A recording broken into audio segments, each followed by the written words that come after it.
Ah, you think darkness is your ally. You merely adopted the dark. I was born in it.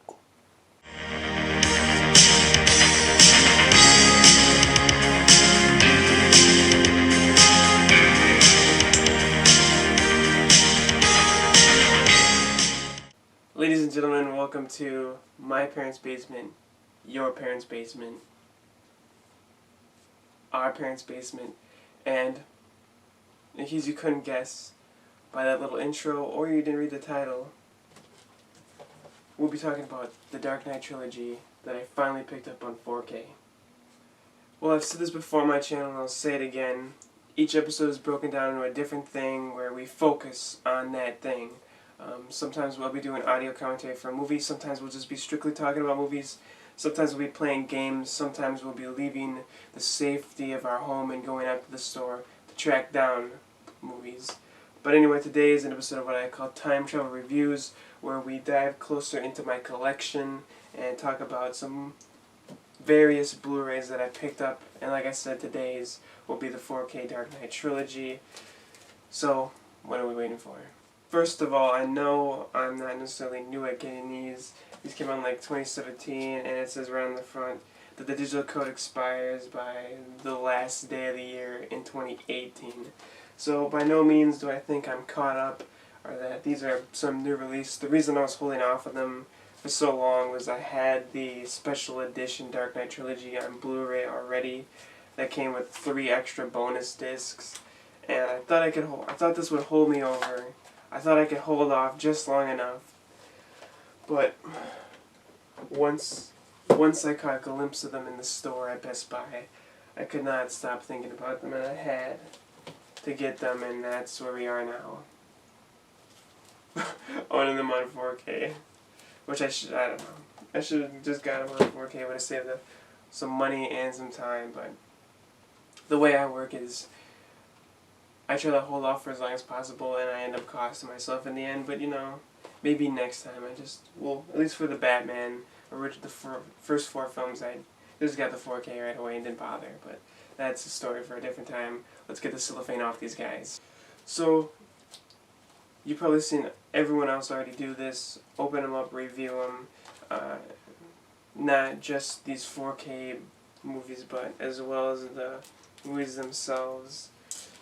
So there's not really much I could say to add to these films. We already know that they're the best, probably the best Batmans, arguably. The only other one that could probably combat them is Batman 1989, but the flaws in the origins of each character probably hold it back. So we're staring at some of the greatest Batman films to date, and some of the greatest performances in these same Batman films.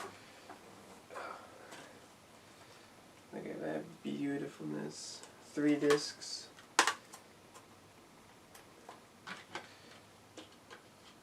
So Batman Begins, we'll start with that one. Just opened it up. Batman Begins.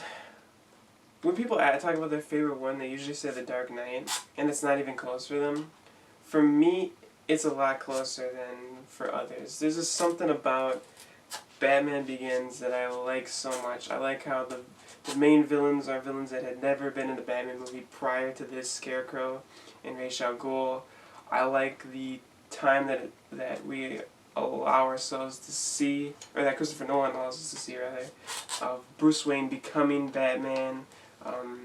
Him almost shooting and killing Joe Chill, I like a lot. Just everything you would want from a superhero origin movie is in Batman Begins, and I feel it's one of the best storytellings of this, besides, before this and even after this, all we really are getting these days are just a flashback of the Joe Chill or whomever, because of Jack Nicholson's Joker, shooting Thomas and Martha Wayne. That's all we really see. This movie spends a little under its first half just talking about Bruce Wayne and his journey to becoming Batman, not just, well, here's, the biggest reason why he's Batman. So that is what's great about this film. Awesome action, and of course, I love, I'm not gonna kill you, but it doesn't mean I have to save you. These films have like great lines like that. I don't know, so quotable, even though I don't know when I would use that in my actual life. Or when it would be legal to, at least. Alright, up next, obviously, The Dark Knight. The phenomenal performance in Heath Ledger is probably what stands out most about this film. Besides the Hans Zimmer creepy score for the Joker, which grew on me, really. I never really liked it before because I just felt like it was like one sound that wasn't even a musical instrument, but it kind of grew on me. The creepiness really grew on me. That opening, just phenomenal opening in this movie, by the way. The Blu-ray, I was never really a fan of the Blu-ray transfer, or the Blu-ray edition of this film. It just it didn't have the same feel that it gave off. But the IMAX opening shot of the bank heist just kind of, it capped me the first time I saw it, and I can't wait to see how it looks in 4K. I have a feeling I'm just going to be blown away completely by it. Because we all know that Christopher Nolan loses IMAX shots. So, I already talked about Heath Ledger, phenomenal performance, definitely deserved the Oscar. Definitely deserved all the credit and acclaim he received for this, as he took a completely different spin on the Joker. And Nolan's Batman films are real-life based. They're more set in a realistic world. So the only thing right to do for the Joker was place him in a more realistic way of being the Joker. What I mean by that is, what's the chances of you falling into a chemical vat and, having your skin dyed white and your hair dyed green? So the way he did the Joker with the scars and the backstory constantly changing of how we got them and the makeup, and it's just a phenomenal performance all the way around. More great lines with Joker, dog chasing cars. It's just a phenomenal movie all the way around, and obviously we get a Two-Face that is, again, more portrayed towards the comics and more closely represented to what people probably want to see, that know their history about Batman, besides that Tommy Lee Jones over-the-top performance. I have a feeling, I wish Nolan would have did a Riddler, because I have a feeling he would have done a really, really good Riddler. The one I quoted earlier, The Dark Knight Rises. The Dark Knight Rises, I remember seeing this in the theater, and I was pretty much blown away. I loved the movie even then. The thing is, though, it is definitely the weakest of the three, in my opinion at least. And it's nothing to do with any performance. Like, Tom Hardy was phenomenal as Bane. Once again, finally seeing the version of Bane that people wanted to see, besides the horrible, horrible Batman or Robin, mumbling idiot Bane who says 3 words. And then Catwoman was like, Talia al Ghul, it was a nice twist coming at the end, but the death scene was a little bad. I can't get the cellophane off the corner. Cellophane 1, Mason 0. But what always bugged me was Batman disappears, Bruce Wayne goes and becomes a recluse, then all of a sudden Bruce Wayne 8 years later shows back up in the public eye, and then not too long after that Batman shows up in the public eye, and no one goes, well, that's a coincidence. They just blindly look over it. So, come on, world. Come on, Gotham City. You can't put two and two together and figure out Batman is Bruce Wayne. So that kind of always bugged me. People always like, how did Bruce Wayne get back into Gotham? He's Batman. I'm sure he can get back into Gotham. How did no one figure out that he was Batman? That's the real question.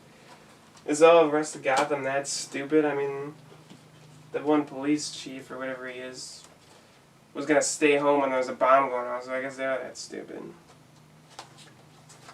But yeah, phenomenal Batman trilogy, phenomenal films, phenomenal performances. Christian Bale, absolutely. See, the one thing I always admire about Christian Bale's performance as Batman is essentially three characters when you play him. You have to be Bruce Wayne, the real Bruce Wayne, like in the Batcave with Alfred. Dick Grayson hasn't been any, but with Dick Grayson, well, I know he's been in 2 bad films, but then you gotta be Bruce Wayne, the real Bruce Wayne that he is with the people closest to him.